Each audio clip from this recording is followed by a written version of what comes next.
The year was 2005 and I was a total newbie entering the world of four-wheel driving, and I was doing my first solo trip with the V8 Supercars meeting in Darwin as my desired destination. I had reached Kings Canyon, and the next stage of my journey was to travel the Mereenie Loop and arrive in Alice Springs. I had some amazing country to explore, including a huge meteor crater, an early mission, and a valley of palms. Just a reminder that this film is chapterized so that you can easily navigate the story. Let's go.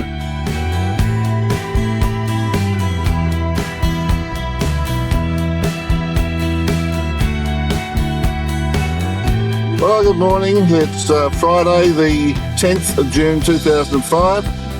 We're just leaving Kings Canyon and about to attempt the Mereenie's Loop. First stop is Morris Park Lookout, which is 28 kilometres from here. Mereenie Loop Road, and yeah, we got a pedestrian very early in the piece. He's sitting there in the middle of the road. Two of them, in fact. Well, I'm going to accompany shortly because there's someone coming along the road. This is what we're looking at.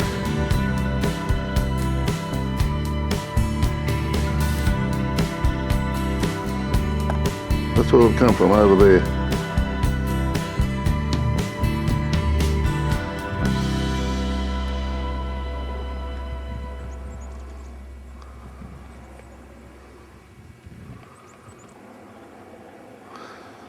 The range at the Kings Canyon is the George Gill Range.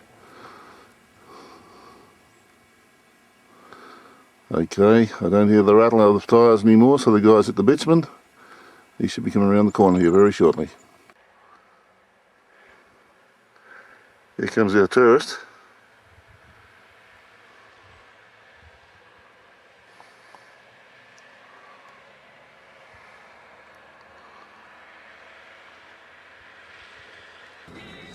Now, who says they don't have a sense of humour out here?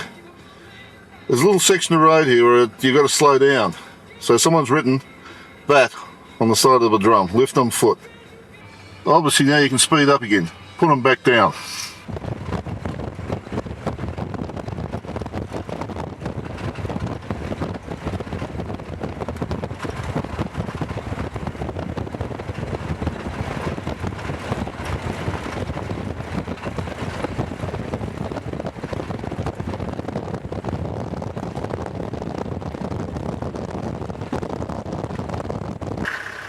The problem with stopping along this road to take some of the video, you try to do it while you're driving and the road's so rough it shakes the living daylights out of it.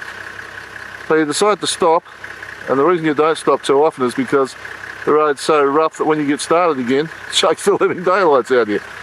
That's the way it is.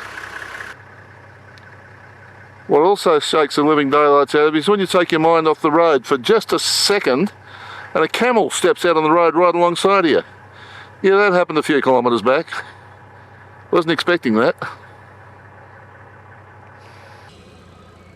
I find it interesting how so many of these things just seem to jut up out of a flat plain. This is down ahead of us, so I dare say we only get closer to it and get a better idea. But there you go, we're back alongside these hills again. Well, I made comment about these things just jutting up out of nowhere. And in actual fact, it's part of the Tunarala Conservation Reserve, or Gosse Bluff. It's a ring of rugged hills approximately 5 kilometres in diameter. It's an ancient meteorite crater and rises abruptly from the surrounding plain. Now that explains it. Narala is a day use area only, so I don't know whether we're going to get in there or not, but that's part of it. That's down the road before we can get into that area.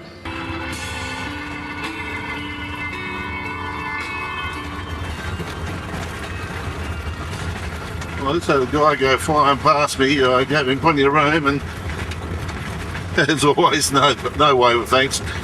Terrific. Love people like that. We're right in the middle of this little hill area that I was talking about. As a scenic route, we go by Gosse Bluff, Glen Helen to Alice Springs. We might go out to Gosse Bluff and then we'll come back, I think, and go in through Hermannsburg.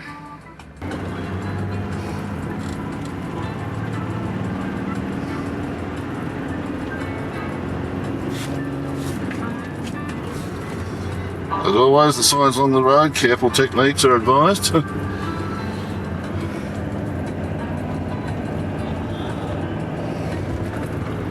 It's obviously just up the road here, we're back in the gravel again.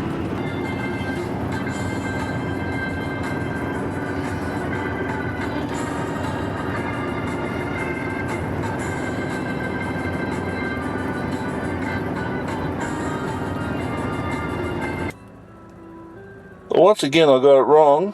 That was actually the Katapata Pass. Katapata Pass. And we're nowhere near the Narala Conservation Reserve at this point in time. However, same sort of phenomenon by the looks of things. Okay, keep moving. This looks like our ring of mountains out here. The ones I described so graphically back there and was looking at the wrong thing completely. But it does, it just drives us straight out of the plain and then that's it. Nothing on either side of it. Every 100 metres you drive, a view changes. It gives it its entirety.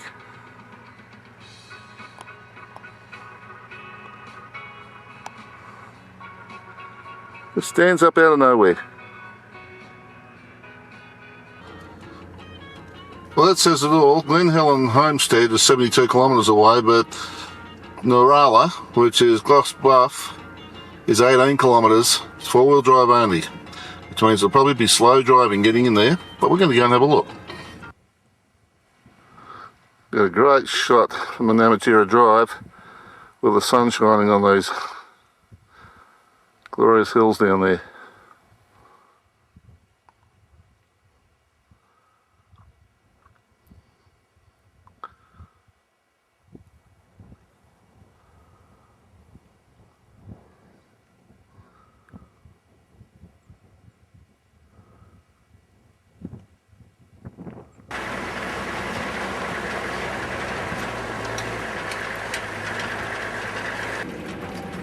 This is Gosse Bluff.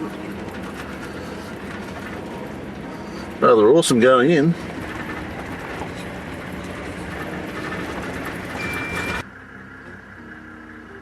Then it just opens out.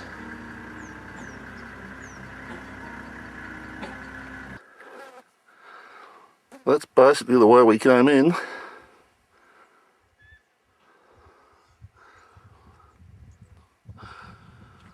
Where I'm standing now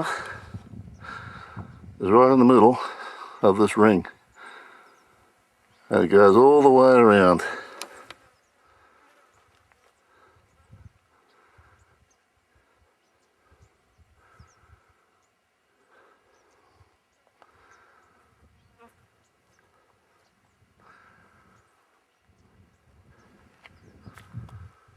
Keep going around in this big circle. As I explained quite some way back, it's the crater of a large meteorite. It's about 5 kilometres around. It stands straight up out of the nowhere.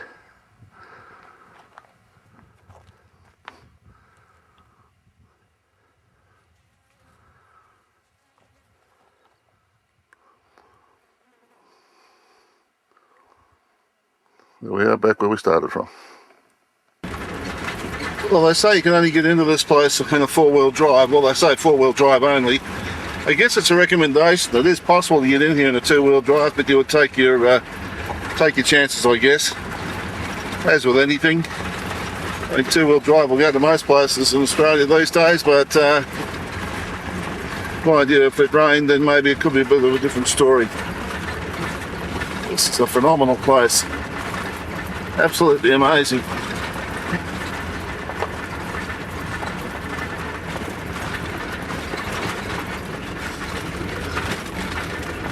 The rough travelling and the rough roads have started to take their toll, I think, from a point of view that not only is stuff rattling inside the vehicle, there's something rattling underneath as well. I think it's probably just a plate that's probably worked its way loose, but we'll have that looked at in Alice Springs. Get everything ship-shape again before we go on. Okay, that was Gosse Bluff.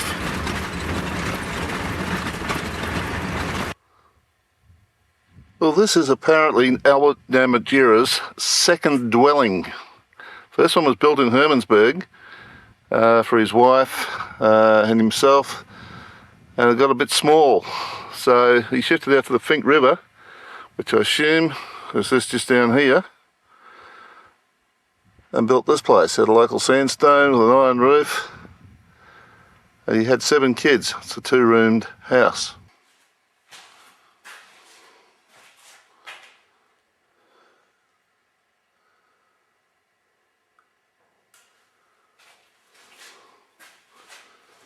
This room, then through into the second room. One or 2 cracks on the walls.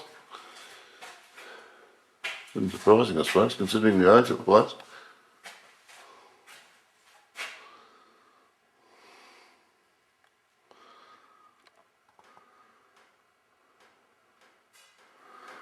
The old girl sitting on a park under the tree waiting for me. We went through a dip back there, and one of them hit a little bit too hard. I went through a bit quick. Looks as though we've lost the spotlight. Oh well. Well, sure enough, we clobbered a dip in the road, just a little bit too hard. As a result, came back to have a look for them, and there they were, where I thought they were. Yep, came through a dip in the road, just there. It was a bit deeper than what I thought it was. Just goes to show. Okay, we're in Hermannsburg. This is the original mission, which is now being refurbished. And what we're looking at here is Strethlow's house. This is the residence used by Pastor Carl Strelow's house. And he was the pastor who was a senior missionary from the period 1894 to 1922. It was then occupied by Pastor Albrecht between 1926 and 1952. Down there are the maids' quarters. 16 maids lived in there. That was the mess house and the ration store. Down there was the manse. That's the old church. Behind that is the old colonial house. Bakehouse's laundry and storeroom, the stockman's house, and a tannery.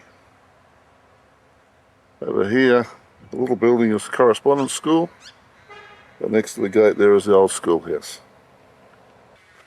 Well, part of Strelow's house there.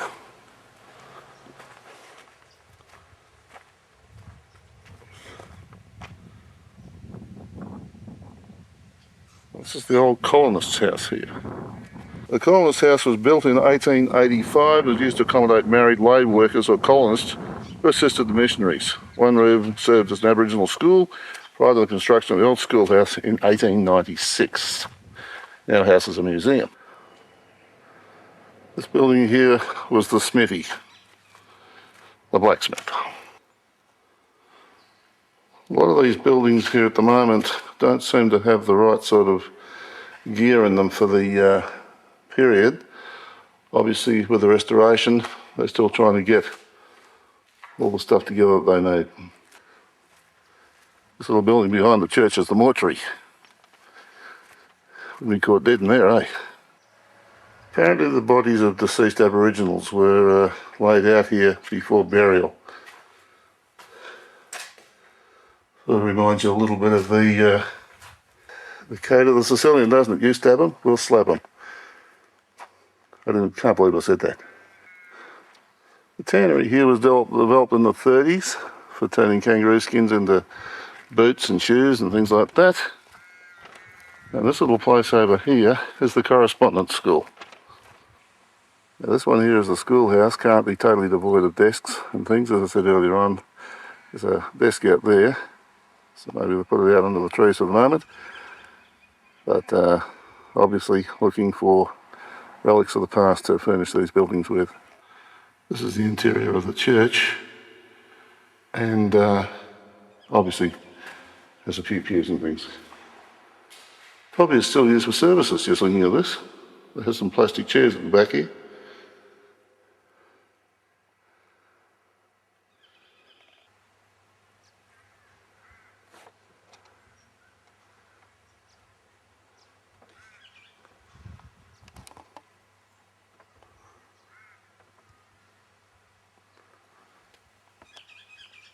The meat house, this is actually a surviving section of a former store and meat house which was on the property.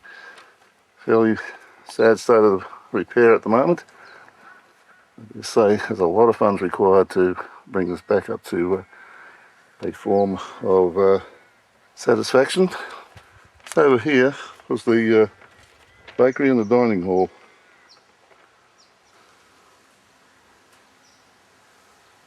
Rather a large room. Hermannsburg Mission. Well, and I hope that this is not another attempt to rename the country. This is Finke Gorge National Park. Now, I think at the moment we're actually in the gorge, and we're heading in to have a look at Palm Valley. Now, obviously more will be revealed as we get in. That's all the info I have at this point.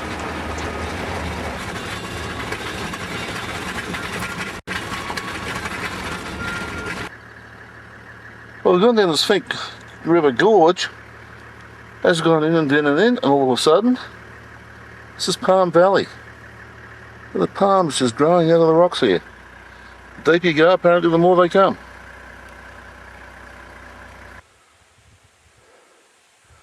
It's an interesting drive into this place. Definitely four-wheel drive only this time.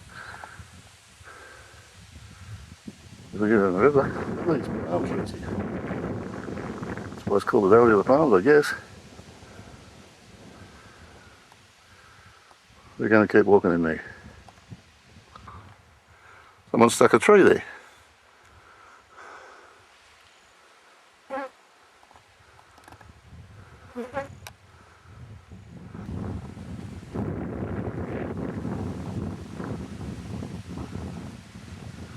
Foliage and palm trees just growing in a creek bed.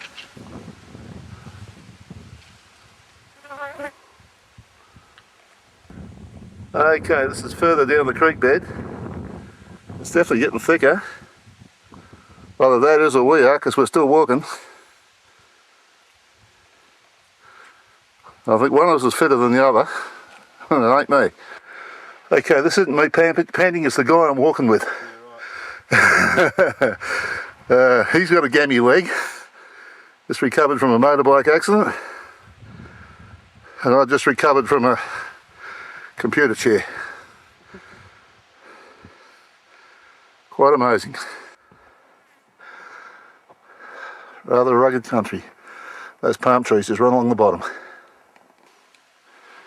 This is standing on top of the ridge, looking down. If there's anyone walking along the bottom, we'd chuck stuff at them. Just because we're that sort of guy. Well, in here it's definitely four-wheel drive only. And now I'm really pleased that I made the decision to buy this vehicle. I've been on four-wheel drive tracks all day today, with a couple of exceptions, and I wouldn't have been able to see any of the stuff if I'd done this trip in the van. So that was well and truly justified. Look at this bloody road here though.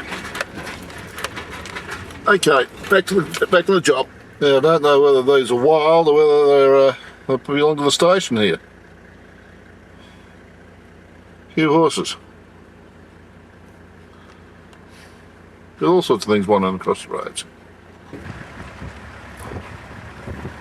Well, that one just walked right past the car, so I assume they're relatively tame. Okay, this is going out again now of the Finke River Gorge. We went in and did Palm Valley. There are a couple other walks in there, but it's going to take us 4 or 5 hours at least. And I do want to try and make Alice Springs tonight. or get as close as I can. And we're about 140 odd kilometres away from there still, and it is 4 o'clock in the afternoon now. So we're just wending our way out through the gorge, and this is the way it goes. Now I have spent a whole day in between Kings Canyon and Hermannsburg basically, and that's just on, well, we haven't done 300 kilometres for the day yet, so it's been a pretty full day one way or another.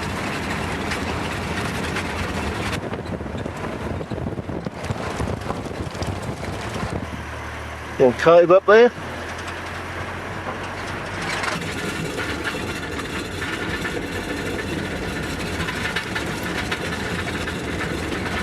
Fascinating countryside. If you enjoyed this video, there are over 400 more just like it on this channel. Subscribe and hit the notification bell, and we'll let you know when our next video is available. If you like this video, hit the like button, and maybe even leave a comment. If you weren't too impressed, then the dislike button tells us absolutely nothing. So tell us why, so that we can do something about it. Thanks for watching.